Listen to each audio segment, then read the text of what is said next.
माता दी, राधे राधे, हरे कृष्णा, हर हर महादेव। आप सभी लोगों को सावन के तीसरे सोमवार की हार्दिक शुभकामनाएं और बोले बाबा आप सभी का कल्याण करें।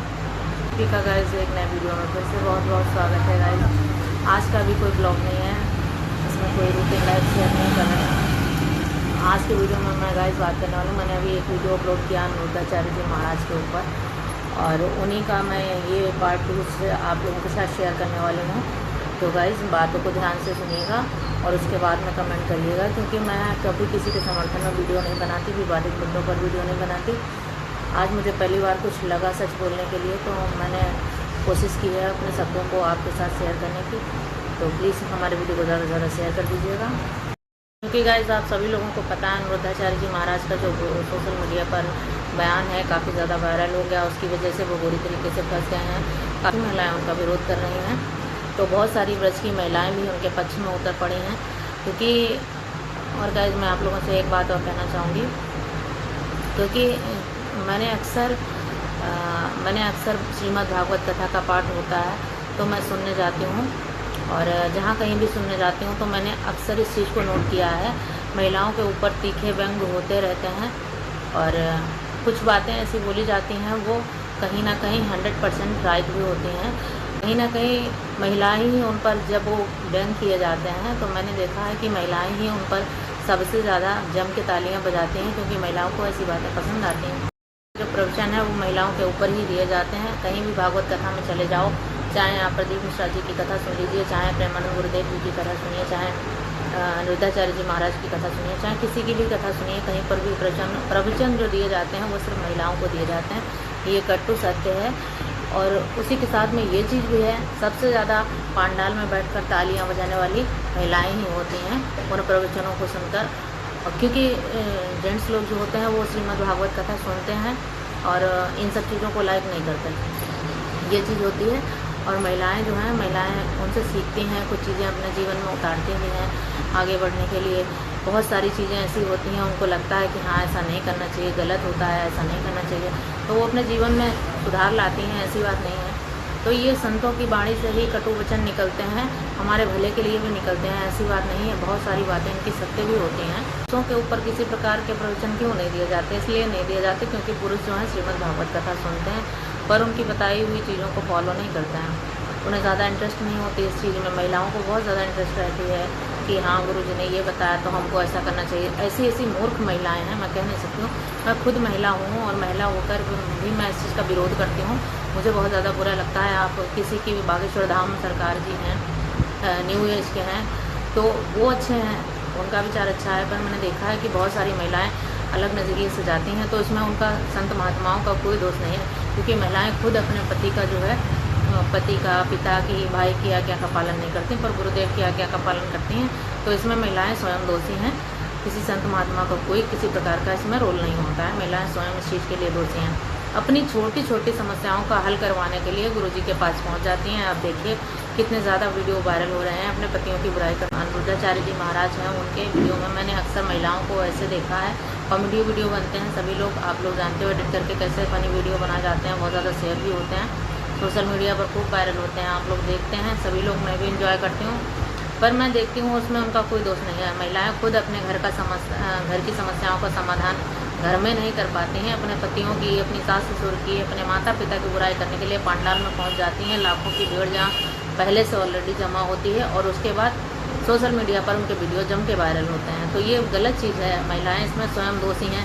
अब आएँगी कुछ कमेंट करने के लिए, जिनको अच्छी नहीं लगेंगी हमारी बातें वो आएँ। पहले माताओं बहनों से हमारी हाथ जोड़कर विनती है, पहले अपने आप को सुधारिए, अपने जो कमियां हैं उस पर ध्यान दीजिए, बाद में दूसरे पर लांछन लगाइए।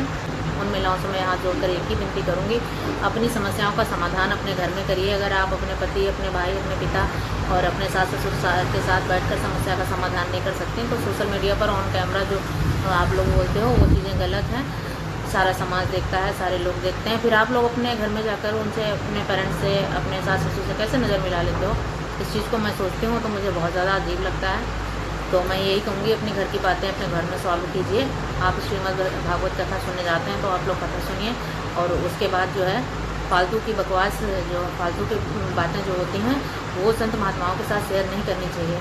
सबसे पहले वो संत महात्मा जो हैं वो अनिरुद्धाचार्य जी हैं, वो खुद ही बोलते हैं, वो कथावाचक हैं, वो खुद ही बोलते हैं कि अपने पति की सेवा करिए, आपका पति ही आपका भगवान है, आपके पिता की बात मानिए, अपने भाई की बात मानिए।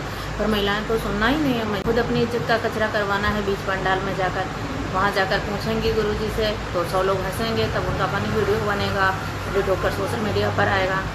तो औरत अपनी इज्जत खुद ही अपने हाथों से गंवा रही हैं। क्यों पहुँच जाती हो इस तरह के सवाल लेकर? सबसे ज़्यादा तो दोषी आप ही लोग हो। तो गाइज़ मैं आप लोगों के अब आते हैं इस मुद्दे पर कि जो अनिरुद्धाचार्य जी ने बयान दिया उस बारे में बात करते हैं। तो उन्होंने कुछ महिलाओं के बारे में बोला कि कुछ लड़कियां, कुछ महिलाएं, ऐसा बोला उन्होंने, कुछ लड़कियों के लिए बोला जो 25 वर्ष की हो जाती हैं, कुछ के लिए बोला, सभी के लिए नहीं बोला। तो सभी को मिर्ची भी नहीं लगनी चाहिए। मैं खुद एक महिला हूँ और महिला होने के नाते मैं एक बात कहना चाहूँगी, क्योंकि आजकल सोशल मीडिया पर इतनी ज़्यादा गंदगी फैली हुई है, उस हिसाब से तो मतलब लगता है कि हम अपनी बच्चियों को कैसे सुरक्षित रखेंगे, कैसा होगा हमारी बच्चियों का आने वाला फ्यूचर। हमारी भी एक बेटी, सबसे पहले तो हमें अपनी खुद बच्चियों का ध्यान रखना चाहिए और उनके साथ बहुत ही अच्छे से ट्रीट करना चाहिए, दोस्ती वाला व्यवहार रखना चाहिए। क्योंकि एक चीज़ मैंने नोटिस की है आज के समाज में, जो महाराज जी ने बोला है कि 25 वर्ष की लड़कियों के बारे में, मैं उस चीज़ को, उन शब्दों को अपने वीडियो में नहीं लाना चाहती जो उन्होंने बोला, क्योंकि वो विवादित बयान है, इसलिए मैं नहीं लाना चाहती और मुझे अपने मुँह से बोलते हुए अच्छा भी नहीं लग रहा। तो इसलिए मैं एक ही बात बोलना चाहूँगी, सबके लिए नहीं बोला, हर प्रकार के समाज में लोग हैं।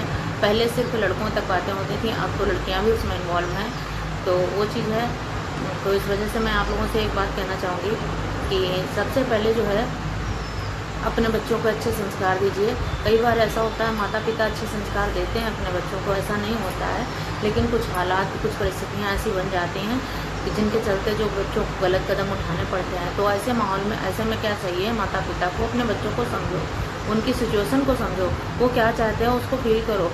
तो ये समाज के झूठे दिखावे के चक्कर में 4 लोगों के सामने इज्जत हमारी बरकरार रहे, इसलिए अपने बच्चों की खुशियों को मत छीनिए।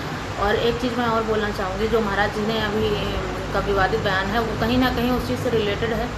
जैसे कि राजा रघुवंशी की जो वाइफ थी सोनम रघुवंशी, उसने 15 दिन के बाद ही हनीमून पे अपने पति का कत्ल करवाया था और कई दिनों के बाद ये मसला सॉल्व हुआ था। कई दिनों बाद पता चला था ये सोनम रघुवंशी के द्वारा उसका मर्डर कराया गया उसके प्रेमिका के चक्कर में। तो क्या होता है, जो उन्होंने बोला वो यहीं पे, वो सोनम जो है ना 25 वर्ष की है, तो उसके चलते ही बोला। अगर उसके पेरेंट्स इस चीज़ को पहले ही एक्सेप्ट कर लेते, मान लो, तो क्या होता, मान के ना चलते हुए इस चीज़ को एक्सेप्ट कर लेते, अपनी बच्ची को समझते हुए, उसके हालात को समझते हुए एक्सेप्ट कर लेते, तो ये है सोनम राजा रघुवंशी की हत्या शायद ना होती। तो कहीं ना कहीं ऐसा होता है कि हमारे गलत फैसले जो हैं अपराध को जन्म देते हैं, और इंसान के जब मन के अनुसार, इच्छा अनुसार कार्य नहीं होते हैं तो वो अपराध की तरफ इंसान बढ़ जाता है।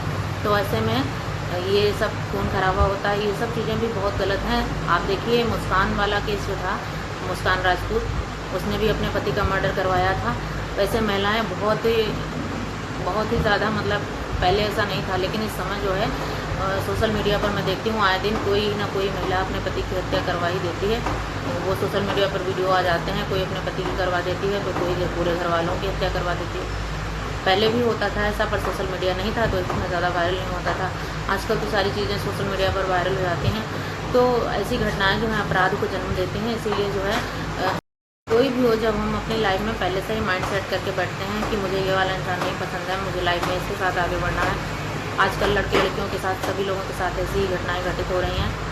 तो ऐसे में क्या होता है, जो महाराज जी के कथित वचन हैं उनके अनुसार मैं बता रही हूँ, ऐसी हालातों में माँ बाप दबाव बनाकर शादी कर देते हैं दूसरी जगह, और उस परिस्थिति में अपराध का जन्म होता है। और या लड़का, उसके मन की पसंद की बीवी नहीं है तो वो मर्डर करवा देते हैं, पत्नी के मन का पति नहीं है वो मर्डर करवा देते हैं। हाल ही में इस साल मेरा तो, मैंने सोशल मीडिया पर कई ज़्यादा वीडियो देखे हैं, जब से मुस्कान नीला ड्रम वाला सोशल मीडिया पर वीडियो वायरल हुआ, तब से किसी ने सांप से कटवा दिया अपने पति को, किसी ने गला रेत कर हत्या करवा दी, तो किसी ने हनीमून पर जाने पर अपने पति की हत्या करवा दी। तो ये सारे चीज़ें होती हैं। तो इसीलिए जो है मैं इस बात से कहीं ना कहीं सहमत हूँ, अपने बच्चों को, अपनी बच्चियों को अच्छा संस्कार दीजिए। हालांकि मैं एक बात और भी आप सभी से कहना चाहूँगी, जो भी है कि विधि का विधान पहले से ही निश्चित होता है। हमारे जीवन में जो भी घटनाएं घटित होती हैं वो पहले से तय होती हैं। तो उन चीज़ों को काफ़ी हम रोकने का प्रयास करते हैं कई बार, लेकिन वो चीज़ें नहीं रुकती। लेकिन फिर भी हम हिंदू हैं, हमारी संस्कृति है भारतीय है, तो हमें अपने बच्चों को अच्छे संस्कार देने चाहिए।